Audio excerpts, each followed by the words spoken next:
কৃষ্ণ কথা আমি কলিযুগৰ মানুহ ৰজা পৰীক্ষিতৰ নিচিনাকৈ ভাগৱতৰ কথা শ্ৰৱণ কৰিব নোৱাৰো। ৰজা পৰীক্ষিতে 7 দিন একেৰাখে বহি দিনে ৰাতিয়ে ভাগৱতৰ কথা শ্ৰৱণ কৰিছে। ৰজা পৰীক্ষিতে অন্ন প্ৰাণ ইত্যাদি কৰা নাছিল, কেৱল জল গ্ৰহণ কৰি ভাগৱতৰ কথা শ্ৰৱণ কৰিছে।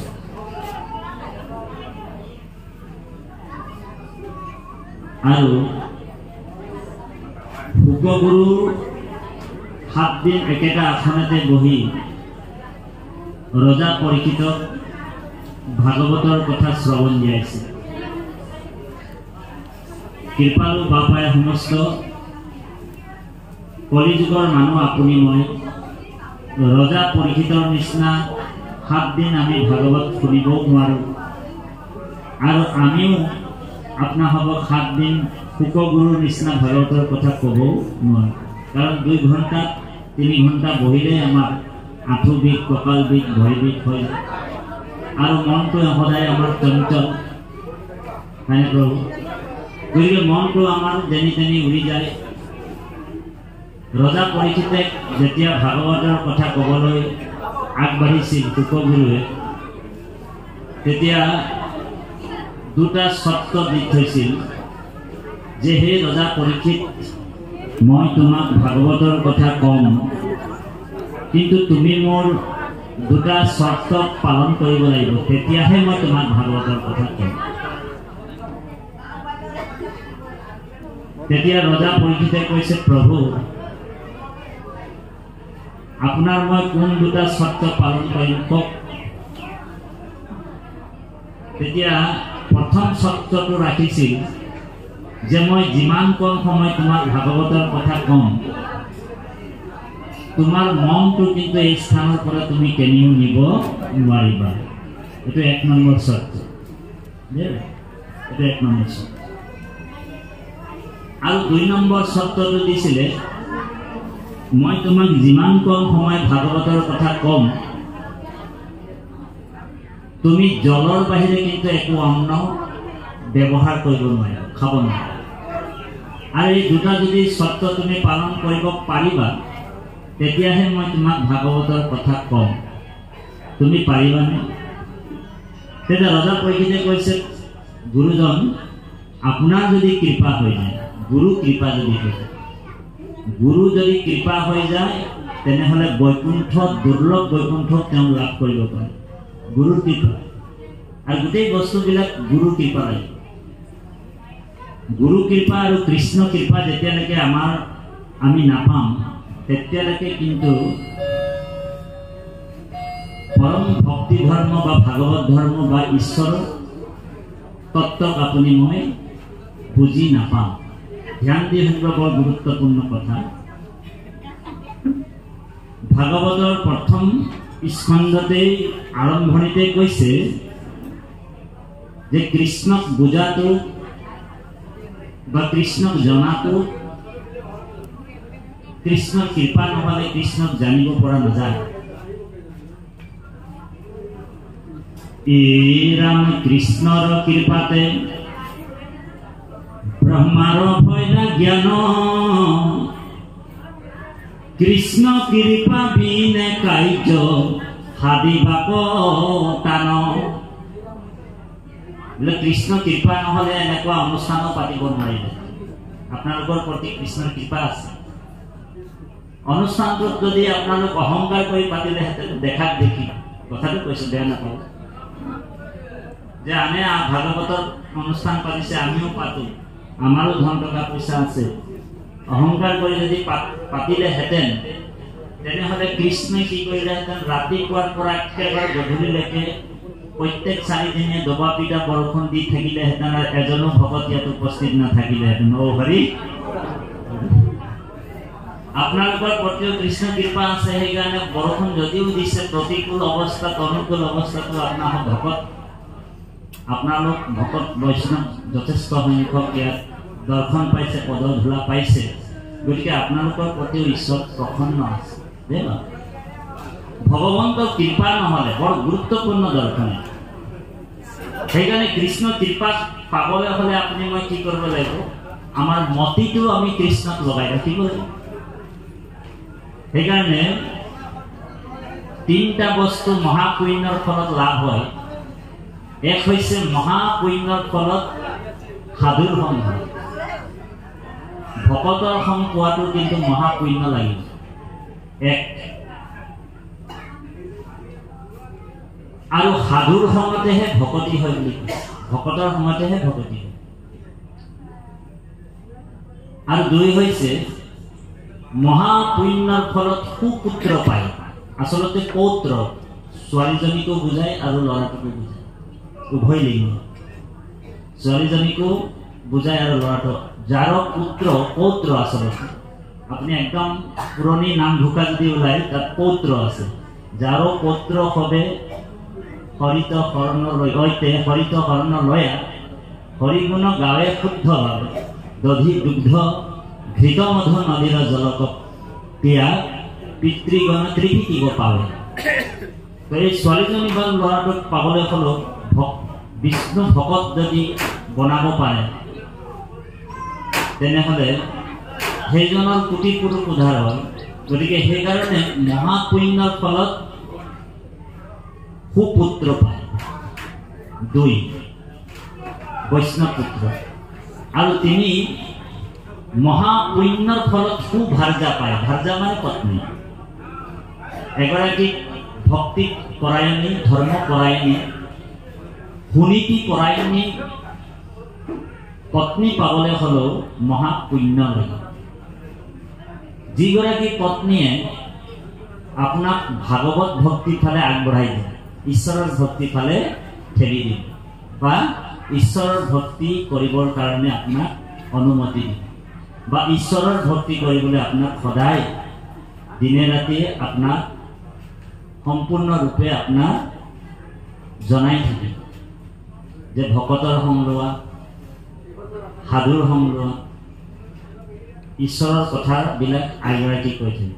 তেনেহ'লে গম পাব যে সেইগৰাকী পত্নী মহাপুণ্যৰ ফলত লাভ হৈছে। আৰু যিগৰাকী পত্নীয়ে আপোনাক নামঘৰলৈ আহিবলৈ বাধা দিব, ধ্যান দি শুনিব, বৰ গুৰুত্বপূৰ্ণ। যিগৰাকী পত্নীয়ে আপোনাক ভাগৱত ভক্তিত বাধা দিয়ে, ভাগৱতলৈ আহিবলৈ বাধা দিয়ে। ধৰি লওক ভাদ্ৰ মাহত ভাগৱতৰ পাঠ চলি আছে, মাহ জোৰা ভকতে ভাগৱত পাঠ কৰি আছে। যিগৰাকী পত্নীয়ে আপোনাক কৈ আছে বোলে আমি আদিবাসী ভাষাটো অকণমান লগাই দিম, আপোনালোক বেয়া পাব নাই? হা, আমাৰ উপাধিটো চাই গম পাই গ'ল যে আমি কামামুচৰি মানুহ, হয়নে প্ৰভু? গতিকে অকণমান মাজে সময়ে আদিবাসী ভাষাটো কম, বেয়া নাপাব আপোনাৰ। গতিকে যিগৰাকী পত্নীয়ে আপোনাক কৈ থাকিব যে বোলে তুই আজিও গেলি ভাগৱতে, বোলে কালিও গেলি তুই ভাগৱতে, বোলে সব দিন যদি তুই ভাগৱতেই যাই থাকবি তো ঘৰেৰ বাজাৰটা কে কৰবে? ও হৰি। তেনেহলে গম পাই যাবি যে সেইগৰাকী পত্নী আপোনাক বোলে নৰকৰ ফালে লৈ যাব। আজিকালি পত্নীবিলাকক যদি কোৱা হয় বোলে আজি ইমান ধুনীয়াকে ভাগৱত পাঠ হৈ আছে নামগৃহত ভাদৰ মাহত, ব'লা ভাগৱতলৈ যাওঁ তুমিয়ে মই, এনেকুৱা যদি কোৱা হয় তেতিয়া পত্নীজনীয়ে কি কয় জানেনে? বোলে মোৰ আজি আঁঠু বিষ, ভৰি বিষ, কঁকাল বিষ বুলি কয়, হয়নে বাৰু? কয়নে? কিন্তু পত্নীজনীক যদি কোৱা হয় হৰি ব'লা বোলে শ্বপিঙলৈ যাওঁ বুলি কৈ দিয়া হয়, লগে লগে কি হ'ব? বোলে 3 মহল বিল্ডিং উঠি যাব দৌৰি দৌৰি। অ হৰি উঠিবনে? নামঘৰতে আহিলে মানে পেটৰ বিষ, ভৰিৰ বিষ, কঁকালৰ বিষ। আৰু যেতিয়া বোলে শ্বপিঙলৈ যাওঁ বুলি ক'লে মানে আমাৰ ফালে আছে ন কেইবাটাও শ্বপিং মহল, ডাঙৰ ডাঙৰ শ্বপিং মহল খুলিছে আজিকালি, হয়নে বাৰু? গতিকে এনেকুৱা শ্বপিং মহলত, বিগ বজাৰত, আমুক বজাৰ, তামুক বজাৰত বোলে দৌৰি দৌৰি উঠি যাব। গতিকে এই মহাপুণ্যৰ ফলতে সুভাৰ্যা পায় আৰু মহাপুণ্যৰ ফলত সুপুত্ৰ পায়, বৈষ্ণৱ পুত্ৰ। যেনেকে আপোনাৰ বংশত যদি এজন বৈষ্ণৱ পুত্ৰ সৃষ্টি কৰিব পাৰে বা সৃষ্টি উৎপন্ন হৈছে, তেনেহ'লে আপোনাৰ মহাপুণ্য বুলি ভাবিব। কাৰণ ভক্ত প্ৰহ্লাদৰ ক্ষেত্ৰত চাবচোন, কাৰণ ভগৱান কৃষ্ণই নিৰ্সিংহ অৱতাৰ যেতিয়া হৈছিল, ভক্ত প্ৰহ্লাদক কৈছে নিৰ্সিংহ অৱতাৰত যে তই হেন বৈষ্ণৱ পুত্ৰ ভৈলি যাৰ 21 পুৰুষ তুমি কৰিলা উদ্ধাৰ। তোমাৰ নিচিনা বৈষ্ণৱ পুত্ৰ যিটো বংশতে উৎপন্ন হ'ব, সেই বংশৰে বোলে 21 পুৰুষ উদ্ধাৰ হ'ব বুলি কৈছে। 21 পুৰুষ মানে বোলে ভৱিষ্যতৰ 14 পুৰুষ আৰু বৰ্তমানৰ 7 পুৰুষ, হয় নে? 21 পুৰুষ উদ্ধাৰ কৰাৰ ব্যৱস্থাটো ভগৱন্ত নিৰ্সিংহই ভক্ত প্ৰহ্লাদক। সেই সংবিধানটো কিন্তু আগত নাছিল। যিটো সংবিধান ভক্ত প্ৰহ্লাদৰ কাৰণে বনালে, সেই সংবিধানটো আগত নাছিল। ভক্ত প্ৰহ্লাদৰ কাৰণে ভগৱান নিৰ্সিংহই এটা নতুন সংবিধান বনাই যে আজিৰ পৰা তোমাৰ কাৰণে এটা মই নতুন সংবিধান বনাইছো। তো ভক্ত প্ৰহ্লাদে কৈছে, প্ৰভু মোৰ কাৰণে আপুনি কি সংবিধান বনাইছে কওক। ভগৱানে কৈছে যে তই হেন বৈষ্ণৱ পুত্ৰ ভৈলি যাৰ 21 পুৰুষ তুমি কৰিলা উদ্ধাৰ। ভূত ভৱিষ্যৰ যিমান যি বোলে নৰকত আছে, পিতৃপুৰুষ যিমান আছে, তোমাৰ লগত লিংক লগা থকা সকলোখিনি বৈকুণ্ঠলৈ যাব পাৰে, হয়নে প্ৰভু? তাৰপিছত তাতোতকৈ ডাঙৰ লাইচেন্সখন আকৌ আমাৰ জগতগুৰু শ্ৰীমন্ত শংকৰদেৱে আমাক দি থৈ গৈছে, হয়নে বাৰু?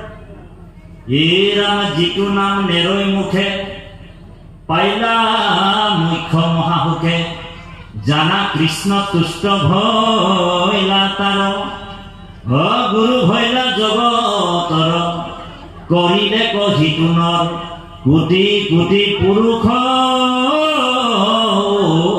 ধাৰ। তাতোতকৈ ডাঙৰ লাইচেন্সখন কোনে দিলে আমাক? মহাপুৰুষ জগতগুৰু শ্ৰীমন্ত শংকৰদেৱ, হয়নে? বোলে 21 পুৰুষ 22 পুৰুষ বাদ দিয়া, বোলে কাৰোবাৰ যদি মন আছে কোটি কোটি পুৰুষ উদ্ধাৰ কৰিবৰ কাৰণে, তেনেহ'লে ৰাম নাম, কৃষ্ণ নাম, পৰমাত্মাৰ নাম, নাম হৈছে সুপ্ৰিম সোল, নামতকৈ আৰু শ্ৰেষ্ঠ ব্ৰহ্মাণ্ডতে নাই। সেইকাৰণে গীতাত কৃষ্ণই অৰ্জুনক কৈছে, হে অৰ্জুন, মই পাছে ভৈলো আগে ভৈলা নাম, মই পিছতে হৈছো মোৰ নাম আগত। সেইকাৰণে নাম আশ্ৰয় কৰা জনৰ কোটি কোটি পুৰুষ উদ্ধাৰ হ'ব। গতিকে আপোনালোক মহামহন্ত, আজি নাম ধৰ্ম, যিটো নাম ধৰ্ম ৰজাৰ ধৰ্ম বুলি কৈছে, কাৰণ নৰনাৰায়ণ ৰজাই ইয়াক স্বীকাৰ কৰিছে, এনেদৰে সেৱা কৰিছে। ভকতি ভাণ্ডাৰ দ্বাৰা হ'ব চুৰি, মুকুতি কৈলি উদাস, এক হৰণ হৰিৰে নাম ধৰ্ম ৰাজা কৰু কৰকা, হয়নে? এক হৰণ হৰিৰ নাম ধৰ্ম, কাৰণ ৰজাই ইয়াক মানি ল'লে। আৰু চিলাৰায়েতো হৰণ লৈছে গুৰুৰ ওচৰত, আপোনালোক জানে। গতিকে নৰনাৰায়ণৰ ভকতি ভাণ্ডাৰ, ভকতি ভাণ্ডাৰ মানে ভঁৰাল, দ্বাৰা মানে দুৱাৰ, সকলো কাৰণে মুকলি কৰি দিছে, জাতি বৰ্ণ ধৰ্ম নিৰ্বিশেষে। ঈশ্বৰৰ কথা, কৃষ্ণ ভক্তি, নাম ধৰ্মটো সকলোৱে পালন কৰিব পাৰে। বাক্য কৰ্ণ মন মুখ আচৈ মানে যা, হৰি ভক্তিতে সমস্তৰে অধিকাৰ। সেইকাৰণে গুৰুজনাই কীৰ্তনত কৈছে, নাহি ভক্তিত জাতি অজাতি বিচাৰ, কৃষ্ণ ভক্তি সমস্তৰে অধিকাৰ। কৃষ্ণ ভক্তি সকলোৱে কৰিব পাৰে। বাক্য, কৰ্ণ, মন আৰু মুখ, এই 4টা বস্তু যাৰ যাৰ আছে, সকলো প্ৰাণীয়ে ঈশ্বৰক ভজিব পাৰে। বুজি পাইছেনে কথাটো? সেইকাৰণে ভক্তিত জাতি অজাতি বিচাৰ কৰিব নাপায়। গীতাত অৰ্জুনক ভগৱান কৃষ্ণই কৈছে, হে অৰ্জুন, ৰাম মোৰ ভকতৰ কিয় জাত বিচাৰিলা, চন্দালু পৰ্যন্ত ভজি পাইবা মুকুতি। অৰ্জুনক কৈছে মোৰ ভকতক তুমি কেতিয়াও জাতি নিবিচাৰিবা বা নুসুধিবা। মোৰ ভকত যদি চন্দালু হয় আৰু মোৰ একান্ত ভক্তি কৰিছে তেওঁ ব্ৰাহ্মণতকৈ শ্ৰেষ্ঠ বুলি কৈছে। দেই বৰ গুৰুত্বপূৰ্ণ দৰ্শন। কিন্তু ব্ৰাহ্মণ যদি হয় পিনি যদি ঈশ্বৰক নভজে তেনেহ'লে সেইজন আকৌ চন্দালতকৈ অপবিত্ৰ বুলি ভাবিব। বুজি পাইছেনে কথাটো? সেইকাৰণে ভাগৱতৰ দশমত কৈছে এই ৰাম হৰিক ভজয় যিটো তাকে বোলে জাতি, হৰিৰ বিমুখ যিটো হেহিহে অজাতি। এতিয়া জাতি আৰু অজাতিৰ পৰিচয়টো আপোনালোক পাই গ'ল, হয়নে? কি বুলি ক'লে ভাগৱতে আমাক? হৰিক ভজয় যিটো তাকে বোলে জাতি। তাৰমানে ভগৱান কৃষ্ণৰ যিসকলে ভকতি কৰিছে সেইসকলকে জাতি বুলি ধৰা হয়, শাস্ত্ৰসন্মতভাৱে। এতিয়া আমাৰতো জাতি, আমি বৈবাহিক জীৱনত ঢেৰ জাতি আছে, হয় নে? এজনে আমাৰ তাঁতী, এজনে বৰা, এজনে শইকীয়া, এজনে গগৈ, এজন নেওগ, এজন কোচ, কলিতা, ঢেৰ জাতি।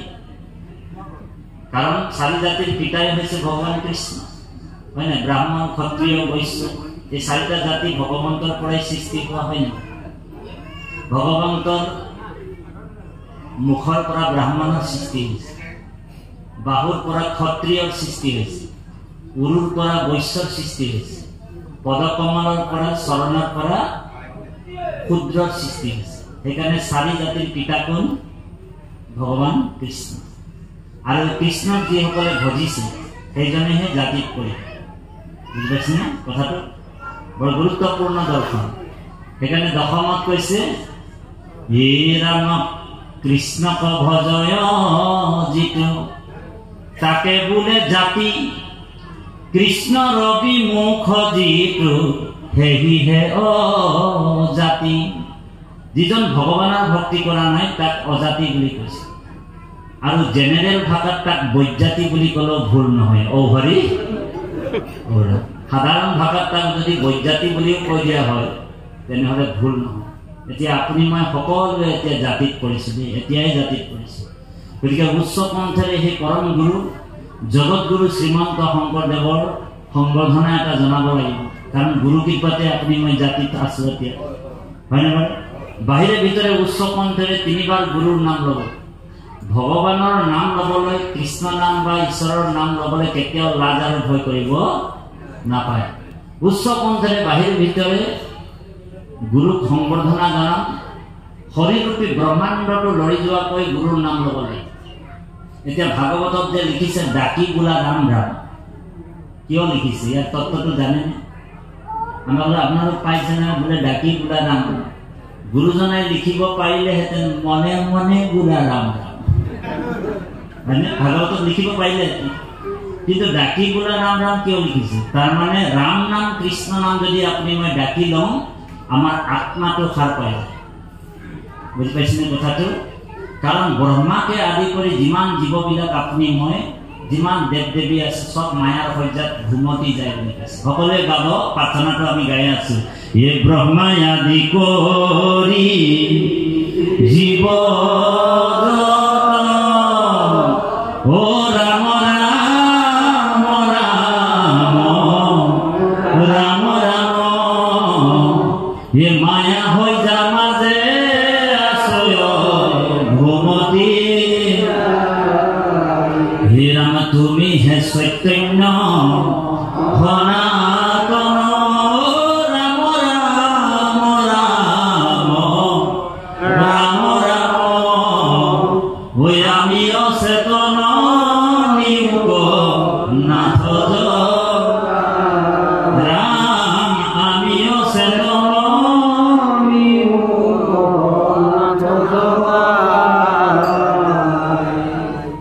গতিকে মাসকলক কৈছো দেই, আইসকলক যে ব্ৰহ্মাকে আদি কৰি যিমান জীৱবিলাক বোলে মায়া সজ্জাত শুয়ে আছে বুলি কৈছে।